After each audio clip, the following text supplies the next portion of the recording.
Welcome to Three Brothers. That ain't right. Two brothers, still not right. We got one brothers and a shot of milk. Today we're talking Creature Commandos. James Gunn's smash hit. Surprise smash hit? Surprise, surprise, Jack. Well, I'm not so surprised. James Gunn tends to be smashing some hits. But before we get into all that, Chris, how's your week been, man? What have you been up to? What have you been watching, reading, playing? So I haven't played. I've been playing Command and Conquer still from Red Alert 3, which has been pretty cool. And then let me show you something that I bought that I think Lawrence bought also. I'm not like you Hollywood elite that can spend $1,000 on Mayfex figures. Yeah, So right. we got this McFarlane Bat Cycle from Ross. Can you make out that price, Jack? $7? That's Seven $7? $7.99 from Ross. No. Check your Ross. There's a bunch of cool stuff. I know Rich is not here today, but a bunch of pops, a bunch of what you call it figures, Teenage Mutant Ninja Turtle figures, a bunch of Japanese anime figures, My Hero Academia figures. There's been rumors people have found Mayfex in Ross too. So No, come do on. not sleep on Ross. You gotta check it on a regular basis. We've been telling you, and do it. It's dope. My friend Brent, who pops up on in the chats every now and again, he found a bunch of the Star Wars micro galaxy figures, some of which are incredibly expensive. He says, and he paid like Yes, $5 a piece. the metal ones. Yes. What up, Polar? Wow. See, I need that bike too because I'm working on a McFarlane scale Ghost Rider, and I don't Right. have a good bike. So Sunman, $3.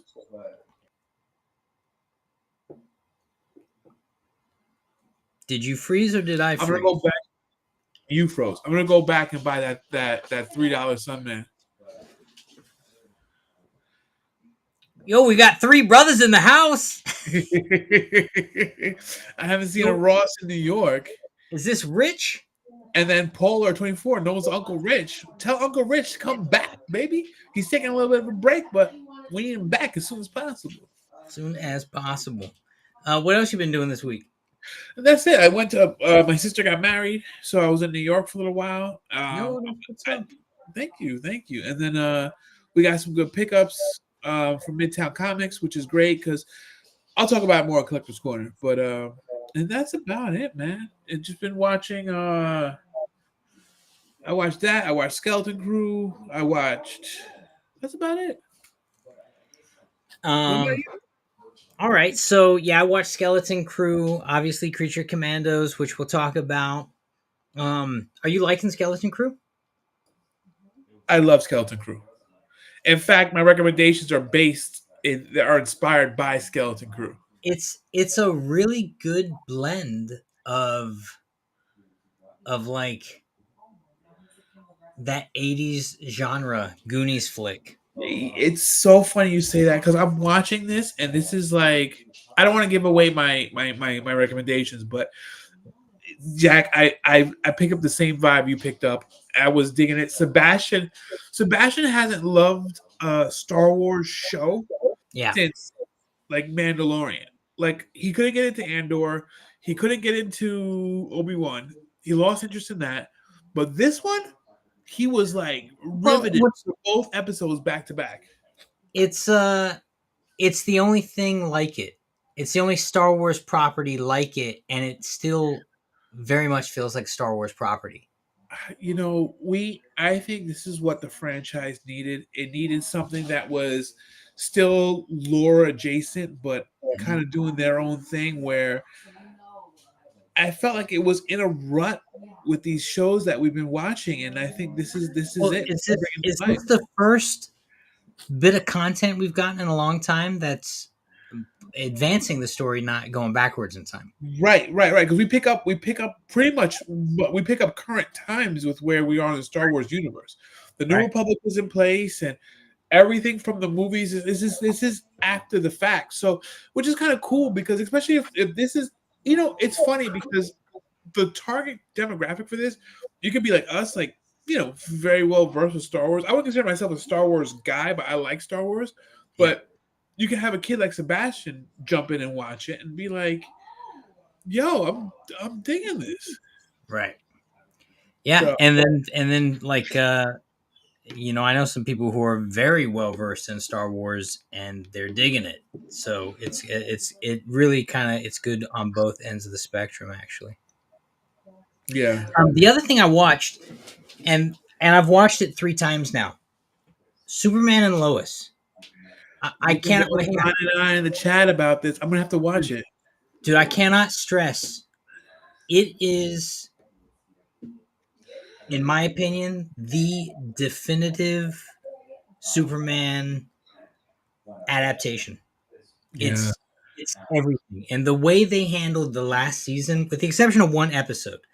I don't even want to talk about the one episode. I don't know why they even did the episode. There was one episode this season that was like, come on, guys, there's so much going on. We really need to do this. Aside from that, it's, I mean, it is so good. It's so good. Oh, I shut it down. Can you get online real quick and grab yep. a picture of what Doomsday looks like in the final episode? He's picture perfect, man. Like the level of detail and I'm sitting here watching a TV show going, how did they botch this in a movie? Like how did they botch him so poorly in the live action film version with millions of dollars at their disposal that this TV content just crushed. I mean, they crushed him. Look at Is this this guy. it? I mean, this is it. Like, if I have a toy here somewhere, but I'll knock over a bunch of toys to get it. Look, But it's the first and only time we've actually seen Doomsday on screen, and the way they handle it in the content is so good because we see him at the end of the last season, and he looks like that, but he doesn't look like let me see. that. Let Like me see if I find another shot too for you, because that looks freaking amazing. it's amazing. And what happens is every time he gets blown up or damaged or deaded, he comes back stronger, and so he starts growing the freaking bone spurs out of his body. Man, it is so good what they do. And then even just beyond the Doomsday elements of it, Check that out. That looks. I mean, that's like just ripped right off the comic book down to the spiky beard, Jack. I get like the hair on the back of my neck start poking up when I'm watching this content. It's just that good. And in addition to that, Tyler, the actor playing Superman, he's he's perfect, man. He's pitch perfect, and he's like I remember when I first saw him in Supergirl, and then I saw him in he got his Superman and Lois started up. I was kind of like, he's got an interesting look to him. Like, is he picture perfect Superman? Maybe not necessarily, but the second he starts going at it, you don't question it. And by the time you get to this season, I, I mean, I can't sing this thing enough glowing reviews. He is so good. The content is so good. The story they've scripted is so good, and the way they end, because this is it. The whole thing is ended by the end of this, by the last episode of this season. There's no more Superman and Lois content. They handled it so damn well. Like I'm fighting tears back watching this thing, and I've watched it like 3 times. It's like Yeah. it's actually that good. So so that was my week. A lot of Superman and Lois. Um, it's just so good, man. It's just so good how they handle it. I can't get over it. I'm gonna have to check it. I'm gonna have to. I'm gonna have to watch it. Lawrence, you Lawrence been talking about it, and then I was like, I'll watch it. I'll watch it. I'll watch it. But then once you start talking about Doomsday, and now you're telling me that they did Doomsday right, now I have no choice. And listen, and I'll say this: I'm a purist. You guys know that, and they do their own version of Doomsday. So it's not like Doomsday from the comics Doomsday. It's their version of Doomsday, but it's so good, man. It's so good. Look at what Geek Fusion says. Superman and Lois had phenomenal ending. The whole series was great. The Yeah. whole series was great, man. And we got Connie Alaska in the house saying, "What is this on now? Still HBO?" You can get the last season on HBO, but it's on CW It or was I originally a think CW show, right? yes. And so I think you can. Can you watch it on Hulu? I think you don't have Hulu. I don't know about that, Jack. Yeah. I don't know about that. Um, but it's good if you can find it. Highly recommend it. And if you're gonna jump in and you haven't watched any of it, start with the last episode of the last season, so you at least get Doomsday established, and then jump into this season. You'll love the watch. C23, what up? What's up? What's up? I am here. Who here too? Oh, show we Show your. me your shirts. Just Rosa Parks, a real life superhero. Nice. Batman Joker, a real life, not Yo, real life superhero. of course, Rich. It's not an anime. I'll actually watch it. Right. Um. Oh, so Chris, do you know why Spider-Man joined the computer class? No, I don't know why. Why did Spider-Man join the computer class? Because he's exceptional at web design. Yeah, all right. Well, with that out of the way, let's go down past all the lights and let's find ourselves at the collector's corner. Here at the Collector's Corner, we show and tell some of our stuff that's worth millions of dollars, sentimental, or usually in Jack's case, millions of dollars. Right. Yo, What do you what are you got? showing today, Chris? What do you got? Oh, What do you got what to we go show first? the tens of listeners The we've got? tens of listeners. Let me show you my pickups. So here's what I was talking about. So Midtown Comics, which is arguably one of the best comic book stores in the country, they get a lot of. So with comics, it's like comic book stores. If they do a lot of volume, they're more likely to get certain variants Mm-hmm. versus other comic book stores. So like my comic book store here that closed down was struggling because they weren't doing the volume, so they weren't getting any of the cool free stuff. They were getting Oh, you got a nice stack of I got a comics there. stack here. I got a stack. So let me show you what I got.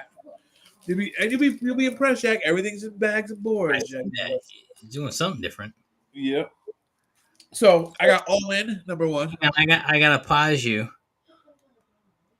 Geek Fusion asks, "What's Hulk's favorite song?" What is Hulk's favorite song, Geek Fusion?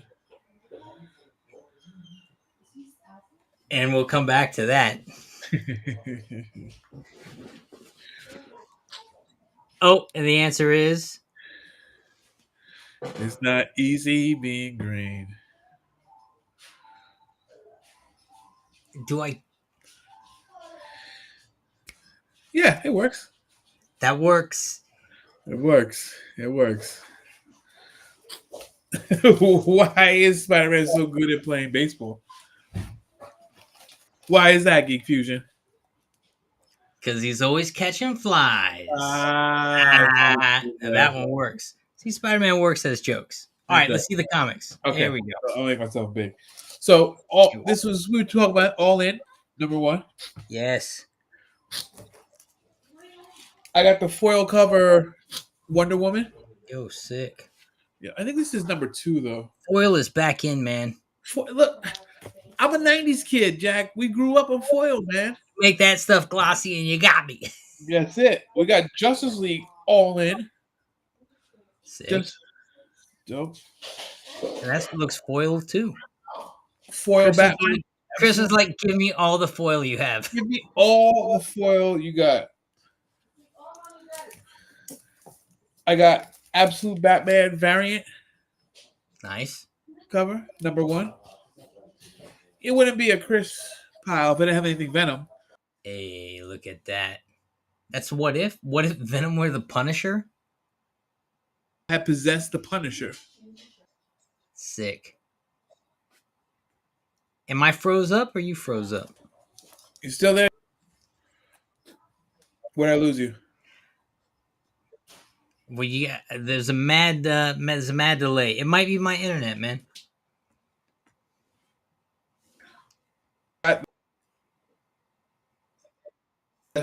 Nice. Which is another variant of Absolute Batman number one. Sick. I got Long Halloween Oh, this is the new one. #3. Yeah, the new Yep. one. And I got this variant, which I'm going to have to take out because it's just the cover for the drawing, and it is the black and white Absolute Batman. Yo, that thing is expensive. Am I Yeah, glitched out? it was limit one per customer That now. thing is expensive. What is that, like $200? How much was that? It was cover price. I bought it last No, week cover price. no. Yeah. You can't buy that. You can't even buy that. If you try to get that on like any of the online sites, you're looking at a couple $100, Well, probably. here we go. Already above board. Let me Yeah, introduce you guys to my friend Frank. This is Frank. Yo, what's Frank. going on? What it do? We'll get you now. You're gonna be famous with our tens of listeners that are that are watching. Oh, dang, man. How do you survive that bandwidth? Yep. Jeez. So Dude, I'm in a museum right now, man. he's I got free admission. he's in awe of the Yeah. collection. Like, I mean, I used to have like Street Fighter G.I. Joes. I mean, Teenage Mutant Ninja Turtles, these transforming ones and stuff like that. But this to me, man, I started taking pictures and stuff. So Street Fighter GI Joes, those are my favorite. Huh? So those Street Fighter GI Joes were some of my favorite. Yeah, I had the bull rog, the one that's essentially Mike Tyson. That had Yeah. they had the gloves that Yeah, went he had over. the gloves. Yeah. And I think he had like a bazooka or something. Yeah, he like had that. something. Yeah. Yeah, and I had I had the Sonic Boom tank, yeah. and the Ryu and Ken like fighting dungeon tower or whatever it was called. You Man. still have it? It's open. It's loose or That's it's all right. loose, right? Everything here is open. We open everything here. But like I think I have like Chun-Li boxed MIB. I have I think I have Dalsim. Dope.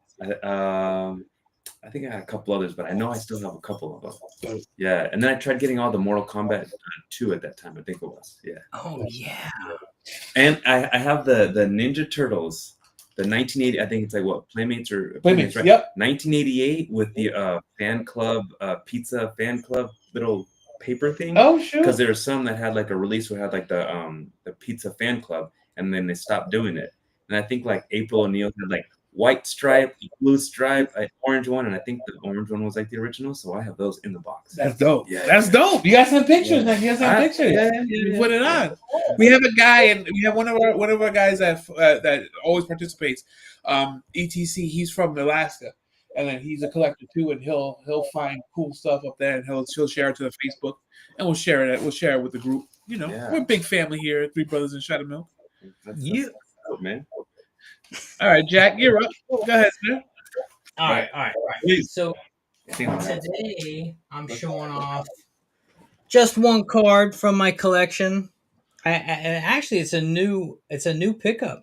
I bought a box of Upper Deck, Marvel Beginnings, and I lucked out, man. I got a 1 of 1 in the box. So this one I'm showing off today. Dope. It's the printing plate of the card. That's cool. So it's the 101. Congratulations, you got this 1 of 1 Killmonger printing plate. How much is that worth, Jack? Well, it's the only one in existence. So I've seen some of the other printing plates for some of the other characters selling for 100 to 300. So Right. I would price point this kind of in the same ballpark. You should just put it up for an exorbitant amount of money. Because you know there'll be someone who's going to try and collect them all and have them all. And you just put them all in and see what happens. Well, that is the thing. You'd have to go through so many boxes to get to this thing, to get to all of them, you know. But I'd say Killmonger is a pretty cool one to have. It's not, It is. know, Wolverine, but it's also not like, Mr. Impossible or something. So he's kind of a cool character. So I'm happy with that. So that's my show and tell. I got this one of one. So now I've got 2 one of ones, which is Nice. also pretty cool. I showed you the other one a few weeks ago. I'll pull it out since it's right here. I actually got another one too. I'll show you another one too. So this is the other one of one I got a while back, right? Yep. The the Daredevil, which you can see pretty well now. So that one's cool. That's hand drawn. And then this other one, I picked up Marvel Platinum, and I got this guy is one of 10, which is, see if you get in focus. Yeah, that guy's one of 10. So what's cool about these cards lately is they'll actually number it and they'll let you know this is number 6 of 10. So there's 10 of these out in existence, and I've got one of the 10, which is pretty cool. That is pretty cool. That is pretty cool. I like that. That's cool. Yeah, my card collection is pretty outrageous these days. You know, I think I'm something I'm tempted to get back into. I love collecting cards. It has a lot of nostalgia. It's a lot of nostalgia for me. So I may jump back into that. Well, and now the other thing that's cool is there's like so many, they're really marketing the stuff to us kids who grew up in the 90s because everything's chromed out. It's like literally there's a series just Marvel Chrome and the Marvel Platinum. Which one was the one that was always glossy? Was it the Fleer that was glossy? Flair had a lot of glossy ones. Skybox Yes. did a lot of stuff, but now it's Upper Deck is doing so many of the Marvel stuff is Upper Deck, and it's looking like I believe word on the street is Upper Deck is picking up DC this upcoming year, so we might get some. You remember the DC cards back in the day? I got them all right here. Do I remember the DC cards? I used to collect them because they released like Golden Age, Bronze Age, Silver Age, and like Modern Age of the big characters. I was trying to collect them all. But yeah, the DC cards are cool. And then what I'm trying to do is put together my an amalgam collection. They have the amalgam cards? Yeah, you want to see some? Yes, I do. Let me think, brother. Do I have any of them here? Hang on 1 second. Oh, I can show you. There. The only ones I have on hand, I have them in a different box, but the ones I have on hand are the Batman Wolverine ones. While you look, I'm going to hit some of these comments. We're both a little bit glitchy. Sorry, Connie. Best we can. Etc. says, speaking of Spider-Man, have either of you seen Spider-Man Far No Way Home action figures floating around? I almost had to pick one up. I haven't, but I'm going to take a look. I'll keep an eye out. Oh, shoot. Dark Claw. Yeah. Hang on. There you go. How much is that worth? Nothing really. I mean, if it were graded, it'd be worth something, but the thing about the 90s, man, is it was so oversaturated. It was. Everything was number one. Everything was a collectible in the 90s. And everything was special, yeah. That's so Dark Claw. Yeah, I need a Dark Claw action figure in my life is what I need. That's why I'm working on I'm making my custom one. That's dope. And I started with the Batman figure, and then Lawrence was like, should have started with a Wolverine figure, but yeah. That's be all right. So yeah, so I'm working on that's my Wolverine section. Very cool. Pop Johnson says hello, one brother shot of milk. But yeah, there was actually Amalgam had two entire series that had run with the different figure mashups. It was a DC versus Marvel pack, and then it was the Amalgam characters mashed together collection. Nice. I got something for you, Jack. Totally off topic, but Etc. wants you to know that Jack inspired him to actually come up with an idea like he did with all the Supermans. So he has a montage. So I guess Etc. is going to do a montage like you, Jack. Yo, I can't wait to see that. Yeah, share it with us. And then he says, since he picked up the Muhammad Ali that WWE made, I'm gonna take my one Christopher Reeve Superman and put it in a shadow box with the original copy. Oh, that'll be awesome. In fact, they came out with a 2-pack a while ago. You have it, the toy.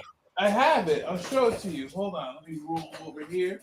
The correct hey etc, correct me if I'm wrong, but the original comic is one of those big ones, right? It's not it's not a standard size comic. It's like 16 inches or something. It's pretty big. Yeah, I think so. When did it come out? The late 70s? I think so. Yeah, it's like I think it's the same size as the Superman versus Spider-Man comic that came out, which is like an oversized comic book. Yo, those figures are so fun. Yeah. I think I've showed these before, but they're cool. They're really cool. I love the cartoon sketching on them. You know, Possibly. sometimes. So I'm gonna tell you what. This is the right way to do it. Yeah. The wrong way to do it is the shading we got on some of the McFarlane stuff. That looks way too much. This is the right way to do it. Yeah. But McFarlane tried to do that with Batman the Animated Series figures. In that first wave that had Bullock and that, it looked terrible. Terrible. Because they're trying to do sketching to highlight definition is cool. But when you have a 3D object and you're trying to add that to add depth and shadow when it already has shadow because it's a 3D object, it doesn't translate properly. It just looks weird. The Ninja Turtles figures have some pretty good examples of it. Shall we get into the ETC says you are correct, Jack. Dad gave it to me when it came out. So it's an oversized comic. Yeah. Yeah, they're pretty big. Like they're wall hangers. They're not like put in your comic book shelf. They just don't fit. See, I like that. What Chris has. Yeah, that I've been thinking about getting that figure set up for a while now. They're a little pricey. They're cool. I love them. And they pose really well. They just look great. They look great. Shall we get into some news? Sure. Well, here's some news from Corey. Moana 2 was terrible. Mac Ferroni is just cheap. Look, I have a boy, and he had no desire to see Moana 2, so I'm not worried about that one. Well, I don't have any children, and they also had no desire to see it, so I haven't seen it. Moana 1 is pretty great, though. I will say Moana that. 1 was good. It's funny because we got Moana 1. We have Moana 2 right now, and then they're working the live action. Yeah, we're gonna be Moana out. Moana. But as long as people are paying, they'll keep doing. All right, our first bit of news is Critical IV in the house. He said, but The Rock is in it. Yo. Well, if The Rock is in it, then count me in, Critical. Hell yeah. I like seeing Critical in the chat. Of course, I think I like him better when he's in the screen. Absolutely. Corey wants to know what Jack knows. Uh-huh. No, that you know of Jack. He's talking about, he said you have no kids. He says that you know of Jack. Oh, that's interesting. He's trying to say Jack is slinging that thing around town. Does he know something I don't know? Uh-huh, right. Geek Fusion says Moana 2 was boring. 1 way better. ETC says, oops, hang on, I hit the wrong button. ETC says, you both need to check out Neferatu. Oh, is that out? Is it good? ETC, is Neferatu good? I guess it must be. He's saying check it out. Yeah. He usually doesn't steer us wrong. And Corey says, no, it was bad. Like, bad. All right, our first bit of news is about PlayStation. PlayStation, yes. It's their 30th anniversary. And if you own a PlayStation, you'll notice that when you turn it on, it's gone retro. Yeah, it's cool. Viv was telling me. Viv was, she's been playing, she started playing Spider-Man. And she's like, oh, just give me the option to do whatever I want. It looks like it used to look. Yo, cool. I'm digging it. I like it. It's got the old sound effect. It's just retro. It's cool. And there's a lot of promotions going on because it is their 30th. So if you're a PlayStation person, go check it out. I'm not gonna lie. So I'm new to PlayStation as of October. I do feel like the graphics are better. And they got better exclusives usually. Yeah. Well, I got it to play Spider. That's why I wanted it. I wanted it for Spider Man. But Is Spider-Man's not PlayStation exclusive though, is yes, it? it is Sony, baby. Yes, All it of them? is. Yes, yes. Oh, You maybe will play it on PC, but it's Sony exclusive. But I don't PC game. well, if that tells you what I know, I have a PlayStation. I like the PlayStation. I've been playing it for 30 years. What do you want me to tell you? Get off me, Chris. Get off me. Not that it's my business, Howard Jack. Your pretty boy eyes are nice. Thanks. Hey. Appreciate that. I'll take it. And then ETC says it is. So he says it is good. Just remember, it's a remake of 1923 movie. They did an excellent job on the creepiness with the subtleness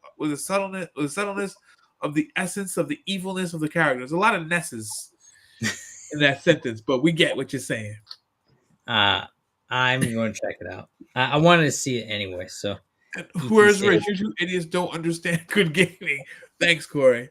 And Corey, I do game on that Star Wars controller you sent. So I do game on Xbox. So there you go. Doctor Who is having their annual Christmas special, and the trailer for it teases that there's 2 doctors, and they're in a hotel filled with time portals. You big Doctor Who fan, Chris? No, I never watched Doctor Who in my life, but I know Connie was hyped about it last year when they released that Doctor Who like 3 or 4 part special. Well, anytime we got the option to get David Tennant back, I'm excited to see what they're doing.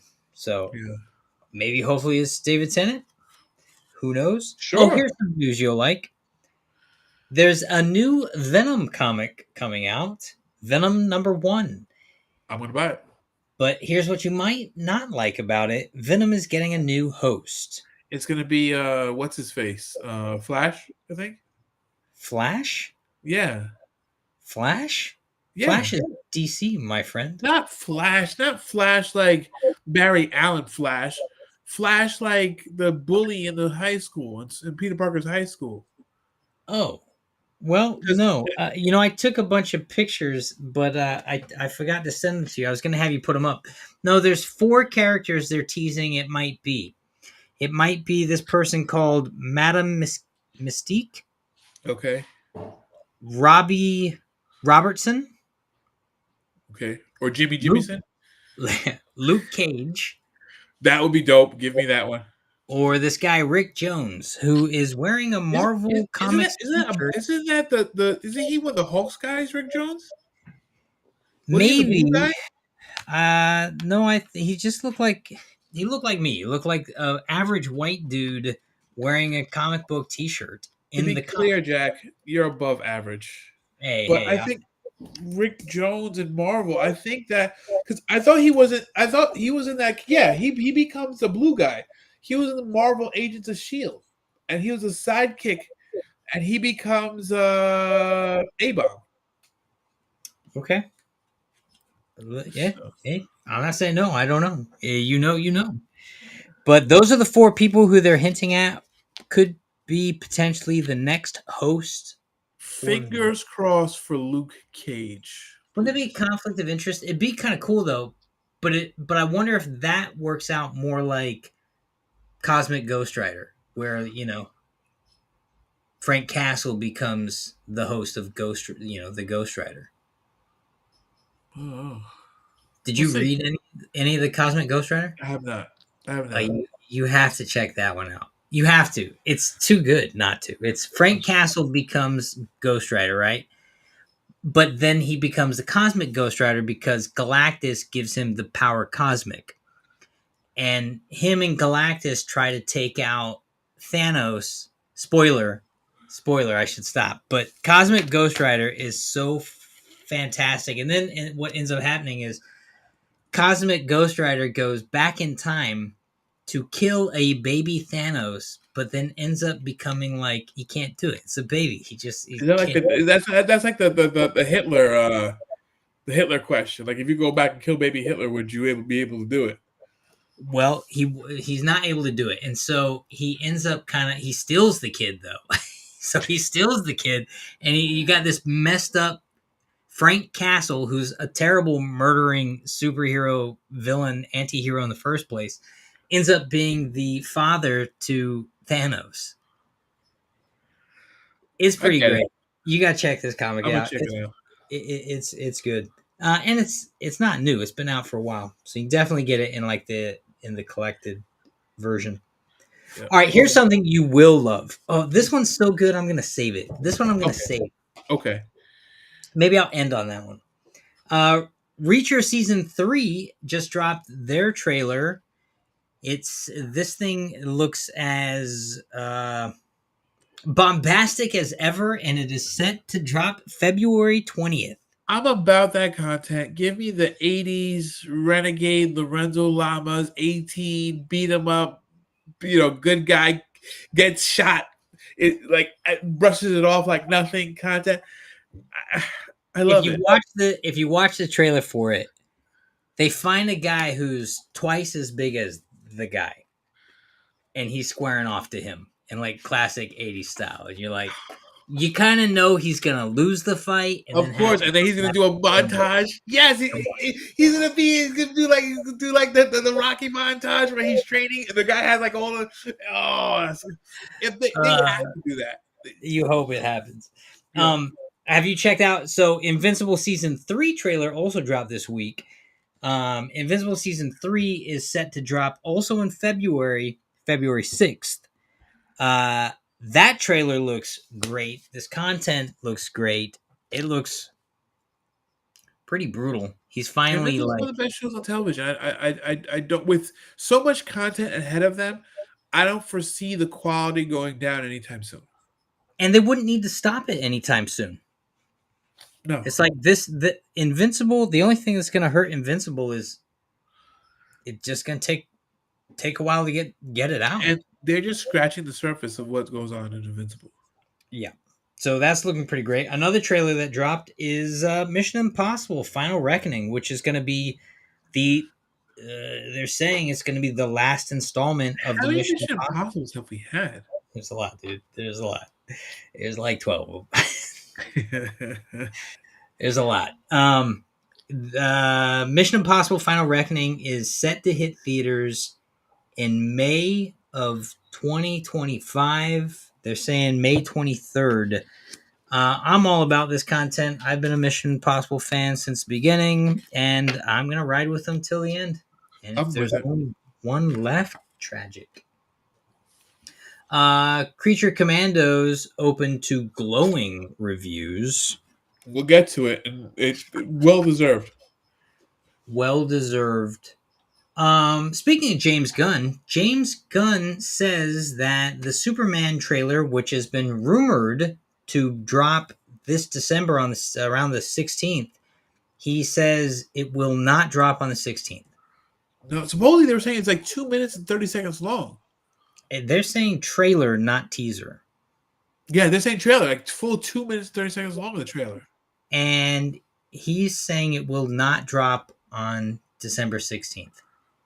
Huh. But what some people are thinking is it will probably drop on December 25th on Christmas, because James Gunn loves Christmas, and I believe December 25th is the first day of Hanukkah. Is that right? I'm not sure. Well, I think it might be. And so that being tied to, obviously, Superman was created by a couple of Jewish dudes back in the day. It kind of marries. It kind of marries. It kills two birds with one stone, or a plane, or a Superman. So I'm crossing my fingers that before the year's up, we're gonna get a Christmas present, and it's called Superman Legacy, the trailer, and it's probably gonna drop December 25th. Now, can you try to look this up for me real quick? Good shoot. because these figures are crazy cool. Teenage Mutant Ninja Turtles is getting a new 12 1/12 inch scale figure line by, I'll text you this guy's name. Is that Next Action? Is it? Next Action. I don't know about that. June Hun. Here, I just texted you the guy's name or the figure line, who it's from. These things look spectacular. The price point. Teenage Mutant Ninja Turtles lingerie. Then I gotta click on that. Oh, I don't know about that. Okay, Well, so that's where we lost okay, Chris. so I have to know. If I have to see it, then everyone else has to see it. So when Jack texted me, the designer's name begins with an Lin, right? Is Lin G something. So it auto populates Teenage Mutant Ninja Turtles lingerie, and I want to know who's rocking this because we might love you. So Oh boy! So this is when we got. Wow, what is that? a Teenage Mutant Ninja Turtles. What is that?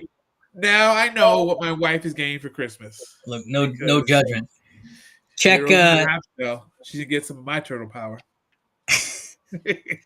Well, it's been nice doing the show. I said I'm disgusting, but she knows. All right. You're down the wrong rabbit hole, buddy. All right, there's a whole long rabbit hole of Teenage Mutant Ninja Turtles lingerie, but that's not what I'm looking up. So I'm looking up. Let me stop sharing before it gets. Yeah, before we get got. Before we get got. And then you have me. No, Jack wanted me to look up Teenage Mutant Ninja Turtles lingerie, Viv. Because he said that we need to see. I thought this was a family show. I thought so too. Now, of all the people affiliated with this show, you really think I'm the one telling them to look up? Definitely not, Jack. I know you do not do that. Right, but I'll take one. I'll take one for the team. So here's Big Bad. Take care, Jack. Bye. So here's Big Bad Toy Store. It has it $100. Yo, look at these figures though. Make this thing bigger. Well, yeah. That is dope. Yo, these are 100. So they're $100 a piece. Go down to the group shot down there. Yeah. Sick. And that's great. I mean, when you consider that a Mayfex is $120, unless you're buying it straight from Japan, and even then, it's sometimes go to the next. They have it impaled. Hold on, can we just appreciate the impaled pizza on the side? Yeah, that's pretty spectacular. Look at these guys, man. Fully posable, and they look like they've hidden the joints. Man, these guys look so good. I've been looking for now. My only complaint with them is they're 12-inch, so they're a little bigger than I can handle. Just relax. I just don't know where to put them, but they look so good. So I don't know. I don't think I can get them. If they were 6 to 7, even 8 inches, I would consider picking these up. But I just don't have. 12 inches is It's an awkward size. Yeah, unless that's the scale you collect in. Like if you're Hot Toys and doing that route, then I still might. If I save $5 a month, maybe $10 a month, maybe I can get myself that Leonardo for next Christmas. That might be a thing. One of the million things you have, Jack, and then you can buy the factory. Well, yeah, right, yeah. The hardest thing about having collectibles is doing anything with them other than appreciating them. Like my friend collected them. Yeah, and it's nice when people come over, you can share them with. Like my friend came over today, and he saw my so I got a bunch of these binders, right? And so I've got a King Griffey binder with just Griffey in it. I've got my Jordan binder with just Jordans, and then my Bo Jackson, and then obviously I have all the other ones, not in binder. But he was like, "Wait, what are these?" He got so excited about it, Nice. and I was That's what like, you just saw, Frank. This is the first time Frank came to the house. He was in awe of the collection of toys. That's what "Right, happens. that's what I'm You talking see, about." that's what Like, happens when you collect toys and you collect collectibles. People just think you're cool. yeah, and then you can collect friends. That's how it happens. Um, Let me hit the comments before we go any further, Jeff. They're piling up. all right, let's do it. So, are either of you guys going to get Indiana Jones and the Great Circle? I am. We looked at it yesterday. I think it comes out in a couple weeks. So I'm definitely getting that. Etc. Also, I like my hard copy games, but I'm kind of being cheapskate here where I have Game Pass. I downloaded already, but I can't play until the release, which is Monday. Yeah, I'm gonna. I didn't know they already released it on Game Pass, but I'm gonna go download it right now. In fact, after this, I remember when Doctor Who was good. Back then, it used to be my favorite show, but it hasn't been good for years. It's Oh, Geek Fusion. Maybe yeah. one day I'll get good again for you. Flash Thompson, Jack. Oh yeah, that's the guy. And Rick Jones is Hulk's man boy buddy. That's true. What? I don't know what he's referring to. We're behind. Jew here. Hanukkah this year starts on December 26th. Appreciate that, etc. 26. Close. Good to know. Creature Commandos is boring as F. Come The writers are on. juvenile. The voice actors are great. The animation is fine, but the Brian and Frankie, they effed the Brian and Frankie up so bad for no reason. We'll discuss. I'm gonna put a pin in that one. We'll discuss it after because I Listen, think Corey likes these strong female leads. I know Yeah. She-Hulk. Just say I told him to do it.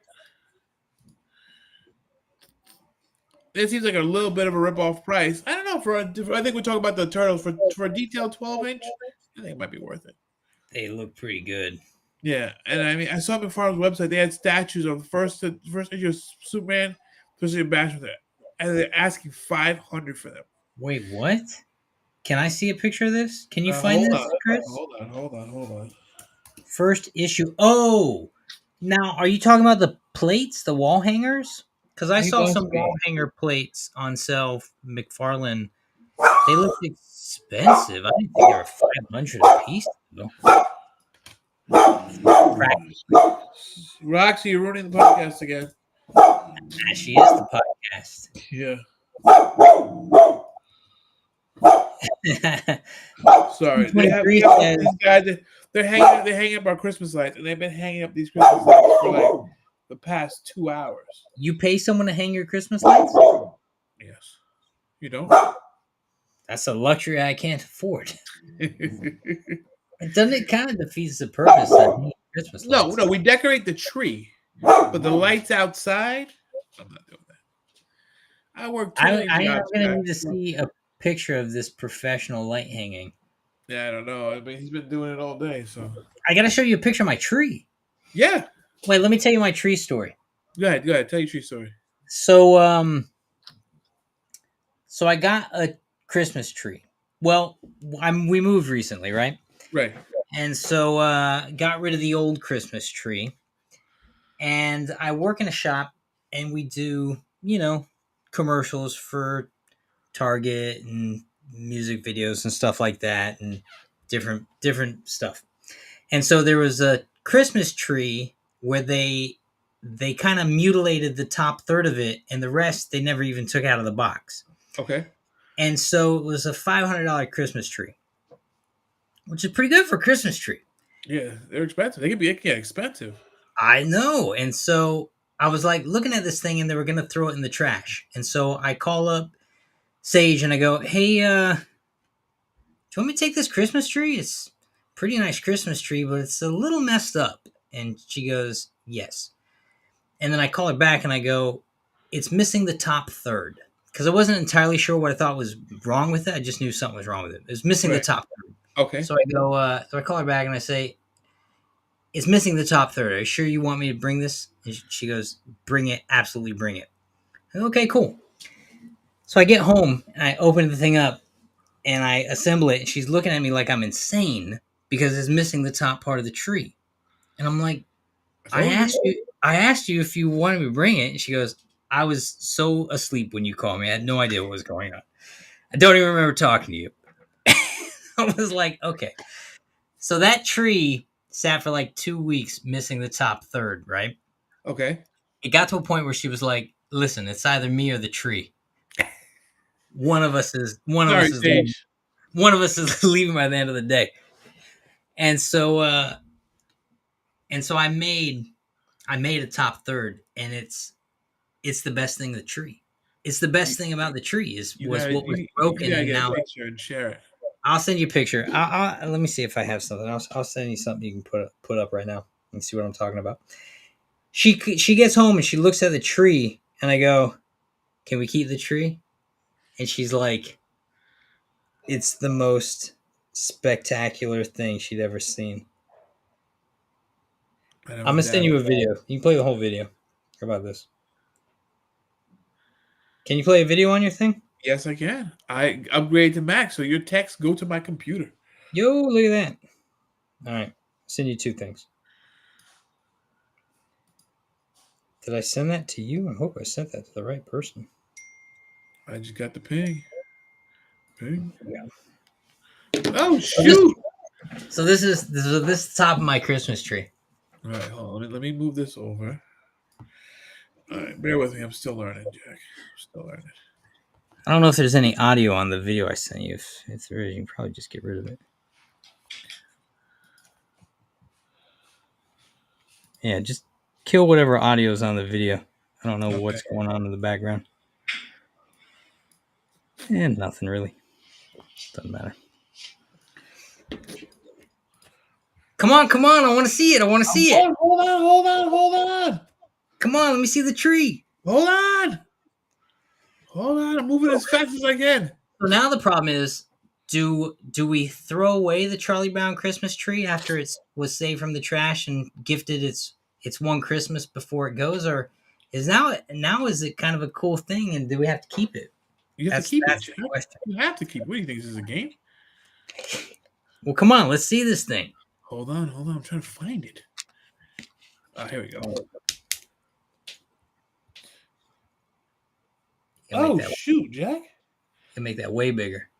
Yeah, I'm trying to bear with me. I don't know how to do that. Oh, here You we get go. the idea. Hold on. I gotta reshare. Now we've got all your contacts here. You've made I know. You guys can see everyone I talk to. Okay, here we go. There we go. Okay, now I'm gonna start it over.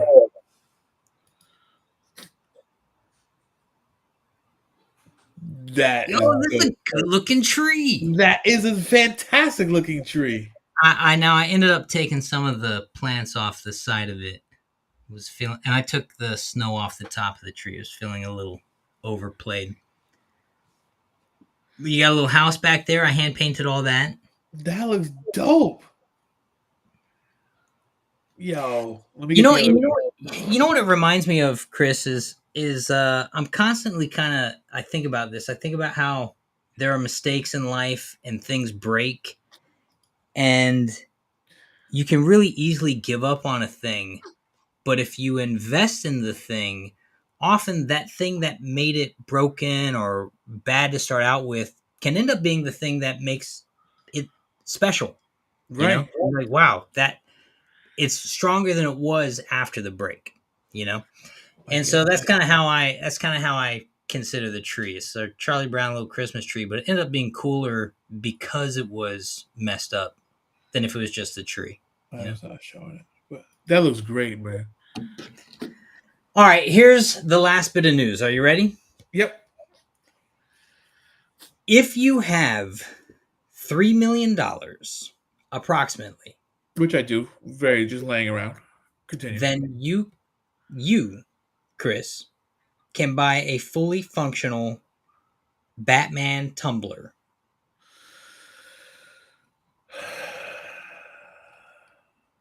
need this in my life, Jack. I can't. Check it out, man. Get online. Check it out right now. Hold on. Wayne Enterprises, a high-end manufacturing company, has branded themselves as Wayne Enterprises, and they make luxury vehicles. And what they decided to make is a fully functional Batman tumbler, and the vehicle is set to cost approximately $3 million. So don't be surprised if you're living in New York City or Florida or LA, you start seeing some Batman tumblers driving around because some of these people are going to buy them. Chris, People if have you had, way too much money in this world, and I need to be one of them. yo, they are selling this. They're selling it. $2.999 million. They're selling it. Allocation is open right now. They are selling this thing. Check out the specs on the engine. Tell me what you think of that, because they give you the specs. LS3 525. So it's probably a cam LS3. They did the 4L85, which is better than the 4L65. That's great with paddle shift. Stainless steel headers. Smoke screen delivery system. This thing Imitation comes. gun turrets. Imitation. This thing comes with gun props. I don't know if they're fully functional gun props, but it says imitation, but I'm sure you could rectify that very easily. 5,500 pounds. That's lighter than I thought it was going to be. That's way lighter. Kevlar, carbon fiber, and sheet metal fiberglass. It's a tubular frame, jet simulation, 4-wheel disc brakes. 15 by 94.4. Damn. What world are we living in? A world where I need to come up with $3 million quick. Look, I still want to get a DeLorean, if I'm being honest. I need to know if anyone needs a kidney is what I need to know. Your kidney's not going for $3 million. It's a Chris St. Victor kidney. Speak for yourself. All right. Oh my goodness. Would you buy that? If you could buy that, would you buy that? Absolutely, 100%. Of course, I'd buy that. What if it cost all your monies? Here's the problem. Here's the thing, right? So I was a car dealer for a while. I had my license up for a long time, and when you buy stuff like that, the more niche it is, and the more specific it is, I don't know if this is going to appreciate in the future. Something like this, right? This is awesome and it's cool, but realistically, when you're in that space of people who have like billions of dollars, are they going to spend the money on something like this? Well, after the fact, right? They're either gonna, if someone's got that kind of money and they want this, they're gonna buy it. They're gonna have it. They're gonna buy it when it comes out. Are they? Look at Ferrari. Ferrari comes out with all these special editions. You have to own 5 Ferraris before, and people have no problem. They sell them all out, no problem. But this is something that's so niche that your resale market is so small. I don't know, man. I would have to have like, realistically, I would have to have like $200 million to buy. I want to know what the sight lines on that thing are. It doesn't matter.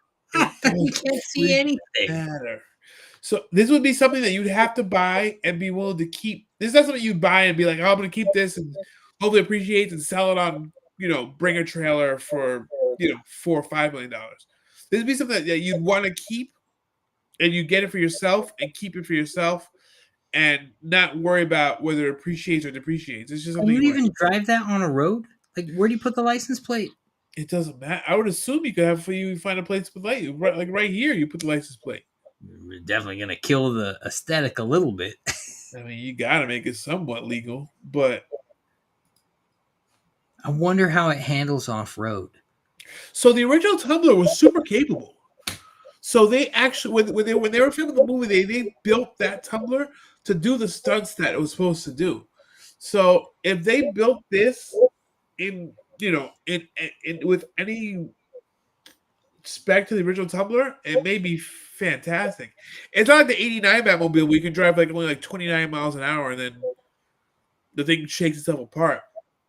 It The looks. original Tumbler design was designed to really jump and do stuff. But I I'm mean, looking this at like looks cool. the shock tower back here. It has like the shock with the extra reserves and stuff like that. I mean, the thing weighs 5,500 pounds, which is it's lighter than my Hummer H2. Hmm. It does, and etc. It's says a two-seater, so it's not like you fit how many people. It looks better than the Cybertruck. I Yeah, mean, well, there's that. yeah, but who do you need? You just need your Robin or your Catwoman or whoever you want to Let bring me in. ask you this: if you could have any car vehicle from any content manufactured that you could actually buy, what would you choose to have them build? Oh, that's a good question. Damn, that should have been the debate question, Jack. It is a good question. I don't know. This wouldn't be it though. I'll tell you that right now. This would not be it. This would be like realistically, I have to be almost a billionaire to buy this because this would be like a third or fourth car. This wouldn't be the primary. Oh, it wouldn't be my first car. No way. You know, I might get a more reliable DeLorean. I don't know about more reliable. This is probably more reliable than DeLorean. This has an LS3 in it. The LS3 is bulletproof. That's a brand new car. I mean, like an updated DeLorean. I mean, the DeLorean with that A-frame and that Volvo engine is a dog. Have you been in a DeLorean? No, I have a few times. but that's what I'm saying. It would need to be like modern tech in it. Yeah, so the DeLorean It should definitely be like a hybrid or a some sort of fuel efficient car. So Will.i.am tried to redo the DeLorean, and supposedly someone within the DeLorean family was trying to revitalize the name and come out with a DeLorean. There was. I thought there was a new DeLorean in 2024. It looked fantastic. Yeah, is it electric? I don't know, electric DeLorean. But well, yeah, it's not mine. I mean, I don't know, man. I don't know what I would take above this. I mean, I would definitely take a Batmobile. Would it be this one, or would it be the one or would it be the one from Robert Pattinson, or the tank from Robert Pattinson's Batmobile is basically just a souped up muscle car. It's a stadium truck. It's very realistic, though. Yeah, it's a stadium truck. I mean, I don't know, man. I don't know. I like the Tumbler. I've always liked the Tumbler, but I would like a functional 89 Batmobile with maybe a little bit different proportions. You can't turn in a thing like that. How can you turn in a thing like this? So I'm looking at it. Look, the hub is on the out. It's I don't know. We're spending a lot of time talking about this car. Look how cool it is, though. It's awesome. I can't get over the fact you can buy this thing. You can actually buy this thing. People have a lot. I can't buy it, but someone can buy it. Yeah, one day. I'll buy one used. I'll let you know how it is. How about that? Right? Yeah, used. So I think it's. Is it time for debate? Let's have a debate. All right. Here's the debate question. The question is. Let me read it. I wrote it down. Let me read it. Let me read it so I say it right. It's a holiday-themed debate, or with the holidays in mind. Okay. Should a superhero or supervillain prioritize saving the day or ruining the day? Or should they celebrate that holiday and the traditions of that holiday with their friends and families during the season? Is there a balance to be found? If so, what is it? Or is the matter more black and white? Okay, I'm taking this from two standpoints. Because when you said this, I asked, what about villains? From a hero standpoint, I don't think you have a choice. You have to jump in and save the day, even if it's a holiday. Did you watch The Wire? Some of it. Okay, so there's a scene in The Wire where they went after Omar's grandmother, and they went after her on a Sunday, and everyone was appalled that they went after her on a Sunday because that's the Lord's Day, and that's when you don't do grind. Like even the bad guys had a code, and I think from the villain standpoint, even the villain should have some kind of code and leave some days to be, not trifled with. So I think as a villain, you should honor it, but as a hero, I think you have no choice. If to jump into action during a holiday, you gotta jump into action during the holiday. Now, what if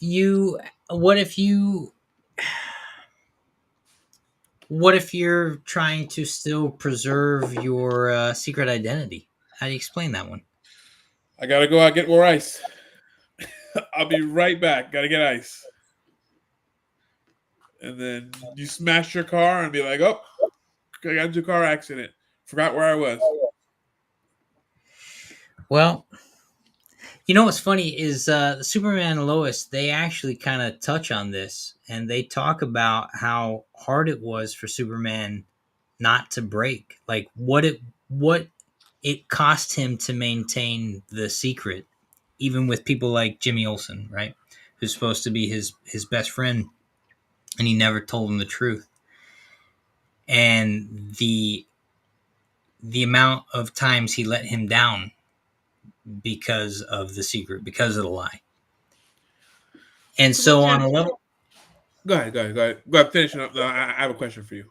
well, the other thing that's interesting about Superman and Lois is the way they depict Superman's choice to kind of turn his hearing off.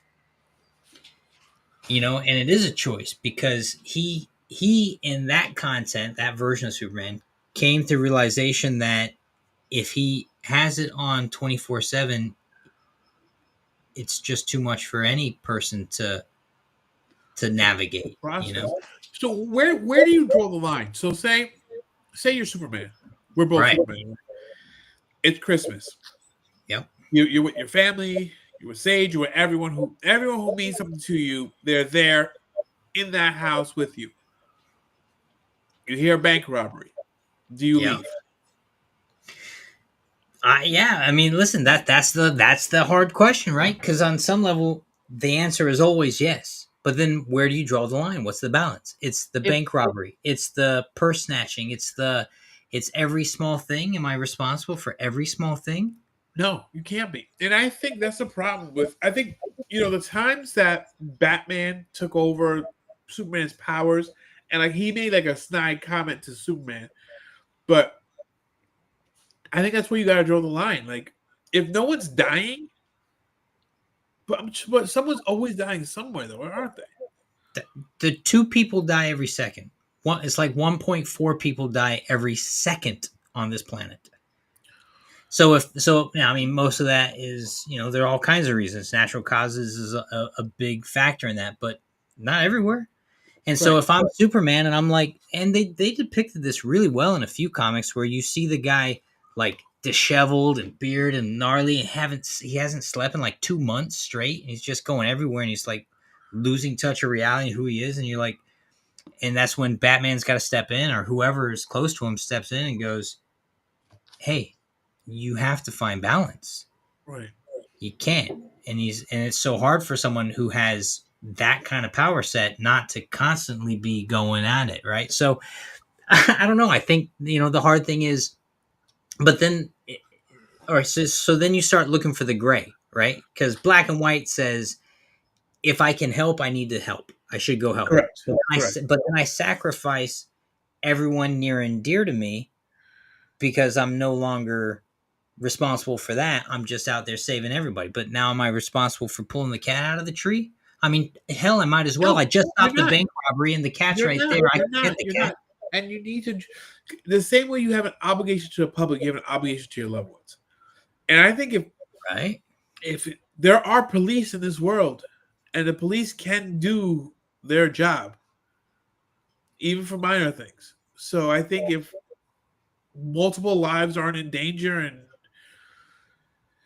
it's just a property where properties are being damaged, let it go, because you might do more damage inexplicably to your personal relationships than you would saving those people, saving whatever property or stopping whatever crime. That's why Peter Parker's never had a successful relationship.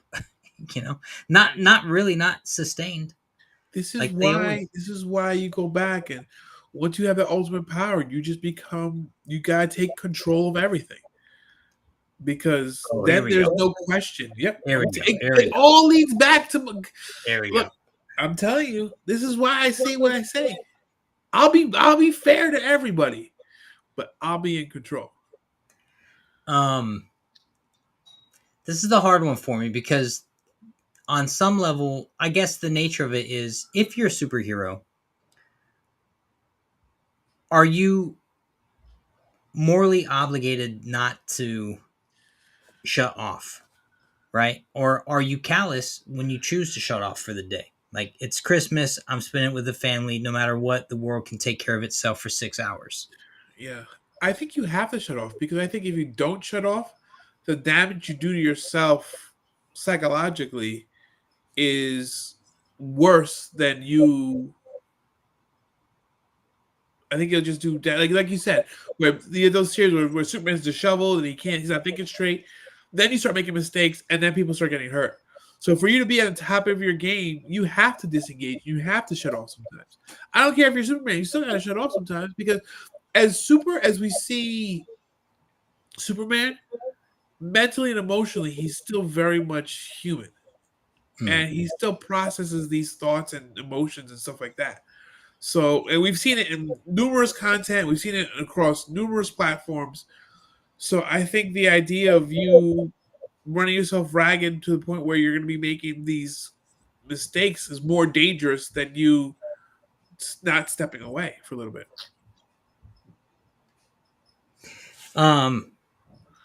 ETC ask if you had the Infinity Gauntlet and you could snap your finger and make every evil person on the planet instantly disappear, but you would be responsible for the millions of deaths, would you do it?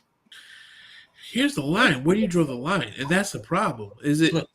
It's like avoid. Are you taking venial sins? Are you taking mortal sins? There's been a ton of shows premised around this. Where what show did I just? Oh, Red One was like that. The girl, the witch, wanted to get rid of everyone naughty. But what constitutes someone as naughty? Who makes that decision? Yo, how good was Red One? Red One was awesome. 90% audience thumbs up rate. By the way. I was one of the 90. If I could snap, oh yeah, like you turn left or right and you don't use your blinker, you don't pick up your dog's turd, I'm snapping 50% of the that number's going way up. Yeah, you're gonna get rid of the entire world, man. Everyone does something eventually. But that's fine, because then I'll snap my other finger and I'll repopulate with some people who are accountable for their actions. Damn, Jack. Now, who's the real villain here? Hey, I don't. Hey, you give me the Infinity Gauntlet, y'all better start walking straight. And I'm not talking about don't enjoy yourself. I'm talking about have a little regard for your fellow man. That's it. Okay, I think if everyone, but is a lapse of judgment worth death? Yes, absolutely. Because where I am standing, usually it's not a lapse of judgment; it's a disregard. It's a lack of consideration. Listen, Judge Dredd. Yeah. Does that constitute death? I couldn't snap enough. You can't. Come on, I couldn't snap enough. Oh, yo, man. People are gonna learn how to use their blinkers around me. Yep. Listen, I ride my bicycle. I'm riding 10 miles to and from work a lot of these days, and the stuff I come across on the road, if you want to really get a good look at where you live, ride a bicycle. You'll see you're right there in the middle of everything, and you see freaking everything. You see everyone's behavior, and you're in the middle of a lot of really crazy situations, actually. Right. And the amount of disregard on the road is insane. It's just insane, But then living in New York City, like you're in a city where there's a lot of sidewalks and just dog dropping. I don't live in New York City. I live in New York City. There's bad dog crap out here. People That's are what I'm talking about their dogs. Yo, Brent Agent Grogu in the house. What's he saying? He's saying the truth. He's saying what we're all thinking, Jack. Yeah. You listen. There's some people in the shop I'd probably snap too. Like, now, my question is: can you just snap someone's behavior back?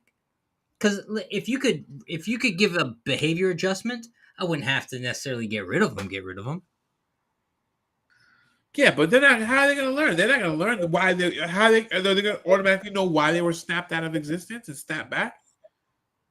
I'm saying you could give them a behavior adjustment. Jack, you're sounding more of a villain than I ever sounded on this show. I'm telling you that right.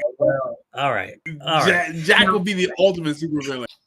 Now back to the debate, the primary debate question.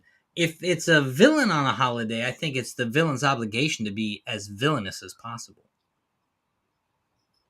Why? Because villains still have loved ones. You can Yeah, just take but that time. those loved ones. Yeah, but it's like if I'm Joker and Harley Quinn, this is our love language. You're talking about like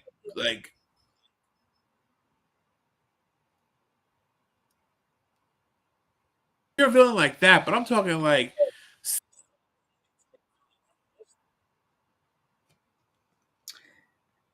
Did I glitch out or like a Doctor Doom type. We both glitched out. I think I did. Am I still here? You see me? Yeah, this is me. Or what if you're like a Doctor Doom?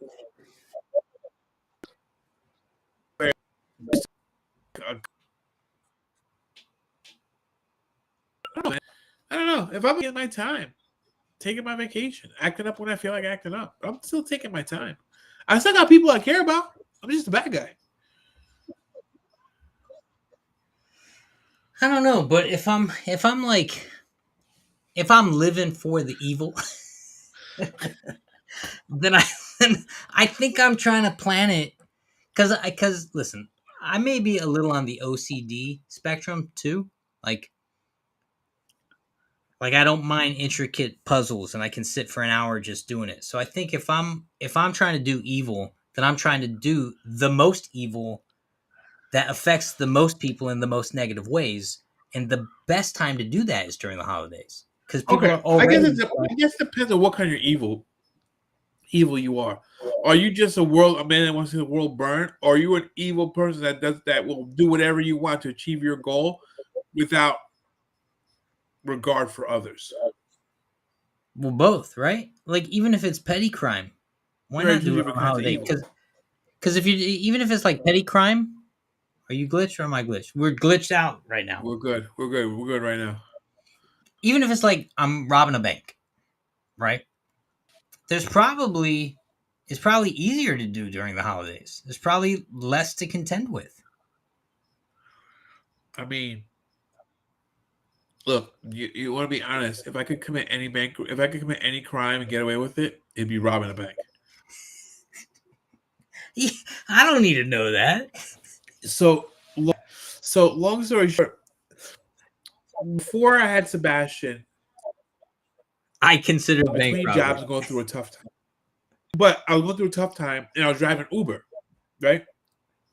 So I pulled up to this fancy house, and this guy got in the car, bald head, tatted up all over his head, completely covered in tats. But you never know. People, whatever, you never know. I picked him up. He's like, take me to ShopRite. Cool. I'm like, this house is amazing. He's like, yeah, it's my sister's house. I was like, well, welcome home. Good luck to you. He's like, oh, thanks. I did 15 years for robbing banks. And I was like, what was that like, robbing a bank? He said he's done every drug known to man. Robbing banks beats out every drug there is. He says, when you jump on that counter and tell everyone to get down, you feel like God. And he was telling me, he's like, when you rob the bank, you don't mess with the tellers. You grab the manager, tell the manager to get the cart. Well, I don't even know how to process. Go through, you look for the die packs. He would have banks with. Some guys would rob the banks. They come home with like 10, 15 grand a piece, and they'll blow all the money that weekend in strip clubs.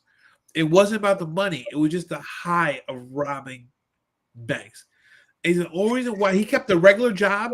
He was working out west in Seattle. He was a lumberjack. He had a regular dating some stripper. Arrested for meth. I'm dating this guy. He's taking me on these vacations. He's spending more money than a lumberjack should have. You should look into him. They started following him. They tailed him, and I'll never forget. He told me, he said they let him rob his last bank. He left the bank after he robbed it. The police surrounded him, and he said he looked at the gun in his hand.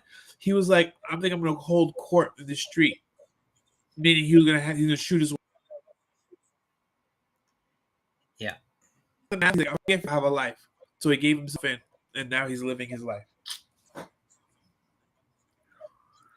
So, well, this is definitely not family oriented content, and no kid should be endorsing this right now. We in no way, shape, or form endorse bank robbery. I just want to put that on the record, or at least I don't.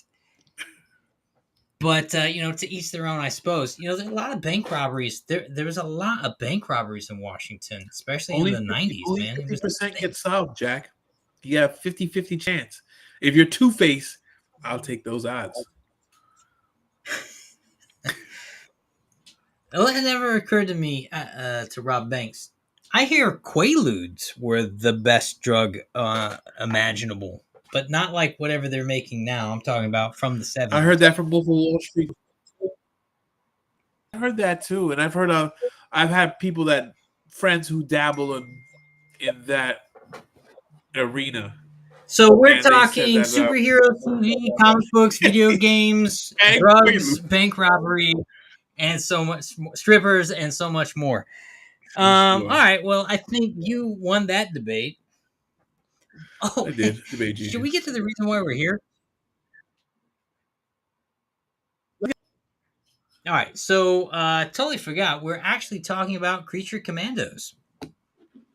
Yes, we are. There's only 2 episodes that have dropped so far. Do you know the names of them? I am not prepared. What was the Talmud necklace? Oh, $5 from etc. Ooh, nice. Let's get back to kid friendly. So you guys a few things in Facebook Messenger, a few links and a few pictures. Well, for $5, etc. Guess what I'm going to do? I'm going to go into our Facebook and see what you sent. Bear with me 2 seconds. And Viv just pinged me that we are glitching like crazy. Like crazy, right? Yeah, I don't know why. Should Well, I back out and back in? Nah. Just stay in. Let them deal with it. We don't seem to be glitching right now. Corey says, still are, Jack. Quaaludes still are. Yeah, but they're different now. I don't know the difference. I just know that they're different. Yeah. And Brent, Age of Grogu, says Creature Commandos was very cool. It was surprisingly good. I was like surprisingly pleased with it. I was. I didn't actually think I was going to be, but then I was like, and by the time we got to episode 2, I mean, there are some things in it that are like, meh. It's like halfway between Harley Quinn and like it's a little bit of Harley Quinn, but it's not as like jokey. Well, look, so here's Creature Commandos. It's Amanda Waller's latest venture in her Suicide Squad escapades. She's been shut down by the government and told she's not allowed to use humans. And so she found her loophole. She's using monsters. And so Creature Commando is basically a Suicide Squad with monsters. And we have the rat catcher thing, the weasel. Sorry, we have the weasel that looks like a weasel. It's a man weasel. There's the flaming skull guy. Yep. Dr. Phosphorus. Yeah. And then there's the Bride of Frankenstein, which is literally the Bride of Frankenstein, and that plays out. That's all of episode 2, really getting her backstory. So that means there's real quick. Let me just show you what etc. was talking about. So etc. You found it faster than I did. So here's the resin statues from the first appearances. Oh, Am I oh yeah. sharing? No, Well, that would help if I shared, wouldn't it? here we go. Oh, really? Yeah. Can you make this any smaller? I can almost see it. Hold on 1 second. This is 1/10, so it's action figure size, Yep. and that looks great. But But this is $500? yeah, I don't get it. I don't get it either. I don't know. How's it $500 though? I mean, like this, they got giant. He's right. $500, $4.99. Pre-order now. 1/10. I just feel like that's something where I'd probably find the file and ask someone who's got a printer To to print print it? it. Yeah. Because Unless how much of the thing of resin is what, 25, it's $30? not that expensive. I have a resin printer I haven't messed with yet, but unless you're like they're individually numbered and there's I don't know. There has to be a reason why they're $500. $500. Because like most of his sculptures are going for 50. Yeah. That's expensive. Yeah. I don't know. Etc. Buy it. Let us know what you think. Yeah, right. I mean, it looks cool. I want to know, is the S on the back? No, of course it's not, because it's first edition. It's just a First red case. edition. No, that's like That's a bad question. yeah. Let's get back to the comments. We'll work backwards. Brent Age of Grogu says the bride story is really cool. It feels like this season might be a bit of backstory for each of the episodes and the characters. I think we have to, Brent. I think we have to. We're dealing with characters we really don't know. So I think we're gonna have to. Well, I'm surprised Frankenstein exists in Marvel now. I guess. I mean, but it's not even like it's not a Frankenstein monster. It's Frankenstein. That's Frankenstein. Eric Frankenstein Jones. Right, the scientist. And now we have Frankenstein's monsters and the bride. No, but his name is Eric in the show. Eric Victor. No, Victor was a doctor, but Victor called him Eric. He called Yes. the monster by he didn't call him Eric. Yes, exactly. But my point is, we have Victor Frankenstein existed before he was killed, and now we have Frankenstein's monster Eric and the Bride of Frankenstein. So it's like, to me, that's interesting because if Creature Commandos is in any way, shape, or form tethered to the actual universe, which it seems to be because they reference Rick Flag from Peacemaker. So they're saying this is Peacemaker, and we have Amanda Waller. Seems like it's the same Amanda Waller from the Peacemaker. It is. So there was I meant to write it down. I didn't because it was late. But I think there was 2 references to Peacemaker and Suicide Squad, which let us know what parts were going to be canon. And I have to go back and watch it. I meant to make a reference of it, but I wasn't sure about this content, so I waited to watch this content till everyone was sleeping, which I'm glad I did, especially with episode 2. So yeah, the storage closet scene. Yeah, no, not that one. The freaking necrophilia. Oh well, she was kind of alive at that point. Yeah, but she's getting the business, and you see the goods. Do you see the goods? Yes. Did I miss the goods? I guess you did. How goods are the goods that you saw? I mean, you see her chest. You saw that when she was still in pieces. Right. That part I'm okay with. No, I'm talking. She's getting railed on the table. Oh, I didn't. I missed that one. I'm not surprised. It's HBO content. It's James Gunn. it's HBO content. What do you want to tell you? It's HBO content. Yeah. Corey thinks it was, quote, effing boring. Really? Really? He goes further to say garbage cartoon. Well, I don't know about that. I enjoyed it, and I think I'm definitely going back. I'll definitely be going back. So episode 1. So we got episode 1 and 2. Episode 1 basically establishes that Amanda Waller's at it again. She's creating her Suicide Squad, this time with monsters, like I said, and it's being led by Rick Flag Sr., who is also going to be in the Superman movie, right? Right. So that's being set up. So here's something that's interesting. We know that his son was killed fighting the Sorrow thing, Right. and so this is his father, Rick Flag Sr. Right. And we know from the Superman Legacy trailer that's dropped, not dropped, but the content that's been leaked so far, that he's alive in that. So we know he's gonna, if this cartoon is canon, he's going to survive the escapades of the Creature Commandos adventures. Right. So you go spoiler for that. So there's no real threat to him based off of what we already know, right? Unless this takes place way before. I don't know. Or yeah, I don't know. Who knows? Right. But and the other thing that's interesting is it's definitely letting us know that craziness exists in the DC universe. I mean, the second you said Frankenstein exists in the DC universe, I'm sitting here going, okay. Yeah, I mean, of course. I mean, you got, it's not that far fetched. I mean, we have everything. We have aliens, we have magic, we have monsters. Yeah, Grundy exists, but Yes. Grundy was already kind of like Frankenstein. Kind of, yeah, kind of. It's like a Hulk Frankenstein.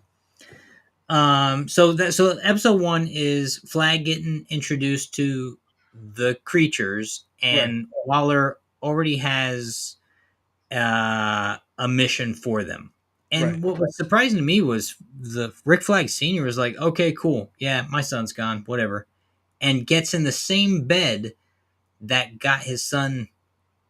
Like, Flag has no ulterior motive for being here other than just being a marching to the order soldier. So he shows a little bit of pain when it comes to his son, but he may be in the position because he says he's not married. So he has right now. We're looking at a man who may have nobody. So it's a guy who will take risks that people who aren't hurting. But I'm surprised that he doesn't have like some sort of ulterior angle on the whole Waller thing. Maybe he does. Maybe he does. But I'll tell you what. So and then later, I'm gonna mash up the 2 episodes. They go to whatever the town they're going to, and they're fighting some kind of. It's a fictional city, Plaskevan or something like that. It's a fictional country. And they're fighting, and they're fighting someone from Themyscira, right? Yeah, so it's Cersei from Themyscira, and a bunch of Red Pillar men's rights guys are following her. Yeah, and because they want to go to the island. And this is where the content feels very Harley Quinn. It's where it feels kind of like I don't know about some of that. Harley Quinn, but cool. Exactly. Like, yeah, her henchmen make no sense. And so they go to this place. They're staying with the soon-to-be queen, the princess of the place. They're in her castle, and she is horny. Yes, very. She needs a man. She's an older man. Yeah, and they really pour that on thick. And eventually, she gets what she wants. But Rick extremely thick. He leaves her as she draws her to her armoire. And he the second time flat out leaves her, and then the second time he does do. Is it you or me? One of us is glitched out again.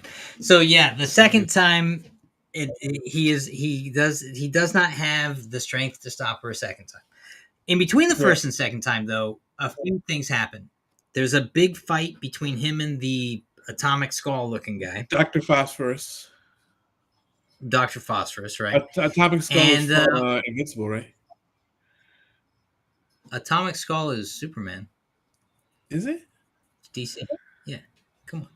There's even a 2-pack you can buy. Oh.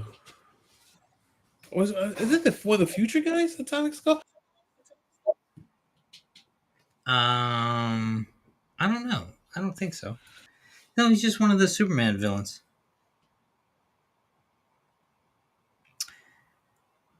Well, I'm not sure if I've glitched or if Chris is glitched, but certainly one of us is talking and the other can't hear them. So let's see if this works. ETC says oh, Chris is gone. All right, so I guess that's me. All right, so I'm assuming I've not glitched out and Chris is gone. He'll come back when he can. ETC says Amanda Waller, the Amanda Waller that they keep on writing about these days reminds me of a mixture of Joy Reid, Sonny Liston, and Whoopi Goldberg all rolled into one. All right. Brent Aja Grogu says, Chris is back. Back. I'm assuming it was you then. James Gunn has said in interviews that they have softly rebooted some of the events, right? That's what we're kind of talking about. That were done before this, even up to season 1 of Peacemaker. Correct. That's right. Because at the end of season 1, they had the Justice League in there, so they can't keep that. That can't be canon anymore. And that the new DCU stuff is related to Rick Flag, even through. Brent goes on to say, though they're talking about, hang on, Brent goes on to say, get up there. Even though they are talked about, there is some changes that's been made to accommodate the new story. Right. And I guess that's kind of what Chris was talking about. He's talking about how they give references in Creature Commandos that are letting us know which ones they're kind of picking and choosing. Right. Right. Is this Critical IV? Yep. The Sons of Themyscira are actually abandoned males of the Amazonians. Are they really? Because they look like just basement dwellers in the They look like they look like they belong in the South. They're like, some American Southern gentlemen. Too. I think they were just disillusioned millennials. I mean, okay. I meant kind of mentality. Yeah, maybe. Stereotypical mentality wise. Okay, so then what happens is Rick Flag has this big fight with the Atomic guy, who's not Atomic Skull, but looks like Atomic Skull. What's his name? Phosphorus? Dr. Phosphorus? Right. Dr. Phosphorus. And he ends up kind of winning the fight in the sense of he gets the device that if he presses the device, it causes the entire group of Creature Commandos to have that right detonation device kind of go off on their head. So it's extremely painful. Right. And I thought what was so good about there's two. They don't talk about like Suicide Squad where it pops their head. It just creates a lot of pain, and it creates the pain for everybody. And what was cool about it was the second he got the phone and he was about to press it, Dr. Phosphorus's reaction to it let us know just how unbearable it was. And he instantly stops. He's like, please, anything. He's like, please don't torture me. And Rick Flag doesn't even hesitate to not do it. He didn't want to do it in the first place. He goes, I'm not here. We're supposed to be on the same team. We're all supposed to work together. We're not supposed to be fighting each other. I'm not your. It's a very different Rick Flag from Rick Flag Jr. from Suicide Squad. Right. He basically says, I'm not here to torture you. Right. Right. We're here to get a job done. He sees them as a team. He sees them as equals. Which is kind of nuts. And it almost instantly endears Dr. Phosphorus to Rick Flag Sr. And then subsequently the Weasel, who seems to be really into Dr. Phosphorus. But he killed 26 kids, Jack. Yeah, so don't let the field trip come to the castle while they're there. So season 2 more deals with while all that was going on, while the fight was going on, and while Rick Flag was kind of getting it on with the princess, the Bride of Frankenstein and the Fish Lady. What's the Fish Lady's name? I either glitched or Chris glitched again. So, A oh, rough he's day. back. You know what? Someone took down a telephone pole here. They weren't paying attention, so I'm wondering if that has to do with my It could internet be. connection, which it might as well We be. also probably have a lot of people in the house right now. We are three brothers in Shadow Milk, Jack. Hey. So, what's the Fish Lady's name? Nina. It's like Nina Rasker. Nina. Okay, so the Bride of Frankenstein sneaks out of the castle. She's followed by Nina. And the bride decides to go to, because this town just happens to be the town where Victor Frankenstein created her in the first place. So she goes back to Frankenstein's mansion castle that's dilapidated and bombarded and gone at this point. And as she's going in, there's an old lady sitting in a hut, and she calls up Frankenstein, the monster, Frankenstein's monster. He's like, "Hey, so I've been sitting here. How you doing? And that lady you told me to look out for, I think she's here." And so Frankenstein is en route. So we know what's cool Frankenstein's en route. is we see kind of a flash forward, which we thought the episode was over, and we see from, because I think it's like 1830 something when she's created, and we see Frankenstein chasing her throughout the decades up until the 90s, which was really cool. So, and we get their whole backstory. So Frankenstein forces Victor to create him a bride, the bride, Right. And when the bride comes to life, the first thing she sees is the monster, and she freaks out. And so Victor kind of has to be the one to coax her into normality and integrate her into understanding, and teaches her language and how to do all this stuff, kind of like we see in Poor Things, right? It's like Edward Scissorhands. It's the same story. And she ends up falling in love with Victor Frankenstein, and Dr. Frankenstein ends up kind of falling in love with her, and they eventually start doing it. And Frankenstein's monster walks in. What's his name? Eric walks in, and he sees it, and he's angry because the bride was meant for him, and so he takes out Dr. Victor Frankenstein in front of the bride, and then for the next 200 years, he's been chasing tail, and she has wanted nothing to do with it because he killed Victor Frankenstein, and he's a monster. And so here's the thing: the opening credits show Frankenstein as part of the team. So I'm wondering how that's going to pan out. But we already see how it pans out. So skipping to the end of the episode, the bride is incredibly capable. She is a skilled, strong fighter, intelligent, agile. She is incredibly capable, and she gives this the Themyscira lady a run for her money. But at the end of the day, the lady's rocking magic, and she turns the bride's fisticuffs into inflatable balloons, and then takes to wailing on the bride and leaving pretty much nothing left of her. And so at the end of the episode, we have the bride laid out in a puddle of blood next to the fish lady Nina. And so we put around to the back of her tank. That's right. Yeah.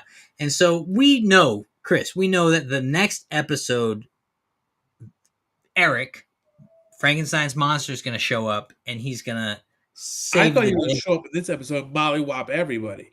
Well, he'll be showing up at the next one and mollywhopping anyone who has anything to do with the bride. And then this chick, the fish chick, Amanda Waller said, wait till you get her water and wait till you see what she does. Right. So what's going to happen? She seems timid, but she's very, very assertive when she talks to Frankenstein's monster. When she talks to Bride of Frankenstein, because she was like, "Don't talk to me like that. Just tell me you don't want to talk about it." Right. She's very she's timid, but she's very assertive at the same time, which I'm kind of digging that. Well, they also say that she's the most intelligent of the group. So we Yeah. know that, and she definitely has. She's kind of like who's the Blue? She's like Blue from Hellboy, right? The Yeah. fish guy in Yeah. Hellboy. Yeah. She's very much like they could probably be siblings, honestly. Brent says it was 200 years of stalking from from Frankenstein's monster, Can't get a hint. He's and circles the villain. She Cersei. also Yeah. appears in the Justice. Oh, okay, yeah. Well, they are villains, so and that's Suicide Squad esque. We got a group of anti-heroes coming to save the day. They're expendables. Yeah. So that's kind of the recap on the show. I'm enjoying the show. I'm surprisingly enjoying the show, and I'm definitely going back for episode 3. I liked it a lot. I'm definitely going back to. I can see where some people have problems a little bit with the tone. The tone seems a little bit like either you're Harley Quinn or you're not. Like It's not comedic like that, but they're dropping the F word.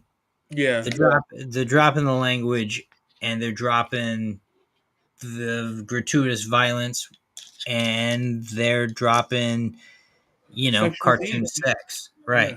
So they're hitting all those notes, but it's not Harley Quinn where it's everything is a punch and the punches are rolling and everything's kind of inappropriate, like South Right. Park. It's like 25% Harley Quinn.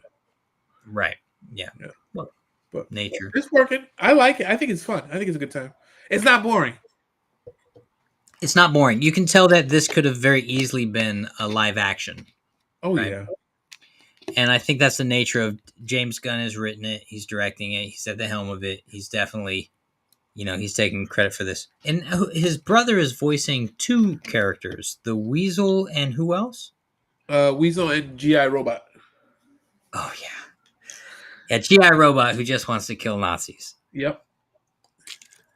They I said forgot that that. he's not a bad guy. They just didn't have it. Amanda Waller just didn't have it in her to decommission him. Right. He just wants to kill Nazis. And for that matter, he'll kill anything or anyone you tell him is a Nazi. He doesn't really matter. Exactly. And that's He's like, exactly. But they are you sure they're not? Because I'll do it. You're like, Yep. no. Stand down. So yeah, he just wants to do his job, what he's programmed to do. Okay, so that's the review. You got any recommendations for us? I do have recommendations. So one of the other properties that were out this week was Skeleton Crew, which we talked about at the beginning. That was very much a surprise, right? So I'm going to give you 5 movies that I feel Skeleton Crew kind of pulled from spiritually. Let's Number do it. 1, And Brent, if you're still in the house, give us your thoughts on Skeleton Crew. Oh, Brent, he is still in the house. It does the tones of Peacemaker, and it was written prior to Gunn being in charge. Really? Interesting. Oh, wait, but James Gunn is the writer. It says, written and produced by James Oh, Gunn. well, yeah. 7 scripts. Huh, I did not know that. Huh. And Skeleton Crew was done really well. Yeah, I thought it was done really well too. All right, so let's get those recommendations. So, Goonies. Of course. It really, so Skeleton Crew really harken back to if you're any ragtag team of kids that come together to overcome something is kind of what they captured, and they captured it well. So Goonies, Stand By Me, even the first It. Thanks for joining, Brent. See you Thanks, later. Brent. Thanks for coming. Even the first It, E.T., and Honey, I Shrunk the Kids. Honey, I Shrunk the Kids. The first one. You get a group of kids together that don't really get along at first, and they go through this thing. They come together to overcome an obstacle. Honey, I Shrunk the Kids. ETC has some book recommendations. Oh, go ahead. What you got? It's right there.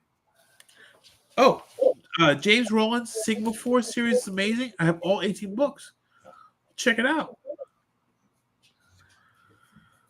ETC, what is Sigma about in a nutshell?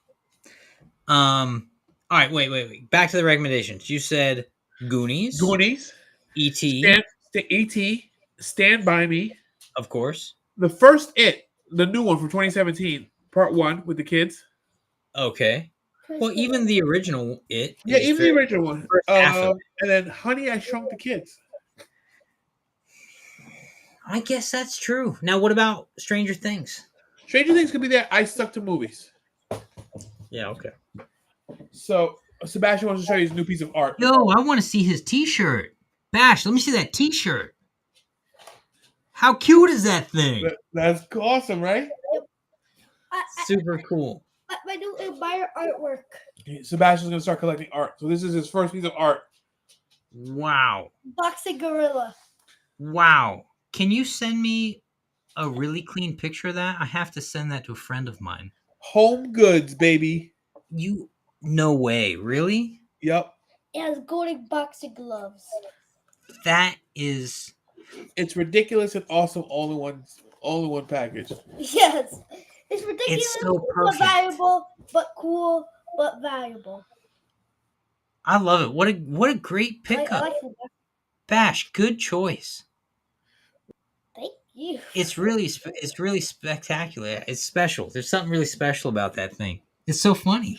It's so Mommy perfect. wasn't really a fan of it, but she got outvoted. You know, the thing about art is not everyone's going to agree with it. Art is Right. subjective. Yeah. You know? So it's But I agree with it. and that's what what matters. I got a little sculpture of a monkey chasing a banana. And I've had it forever. And a lot of people don't like it, but I love it so much. I've had it forever. Sorry about that. I think you froze again. Oh, And he's we're back. back. He's back. Well, shall we close this up, guys? Should we end this show? I'll give you after the show. All right. Let's wrap it up, Jack. I think let's wrap it up. So, thank you guys for joining. Tell a friend if you enjoyed it. If you didn't, you can tell your enemies, which would be hysterical. Let them endure our long-winded conversations about absolutely nothing, but all geek related. And you should be able to check us back out next week at Bash Say bat time. and Check. Peace. Rich is here. Look at the music. Oh, that's right. Kylie Alaska says that shirt's super spiffy. She's talking about the Batman. And then last comments, Jack, as you said in a nutshell, take my mythological mixed with realistic places, mixed with CGI type of concept. Oh, check it out. All right, All right. James Rollins. Peace.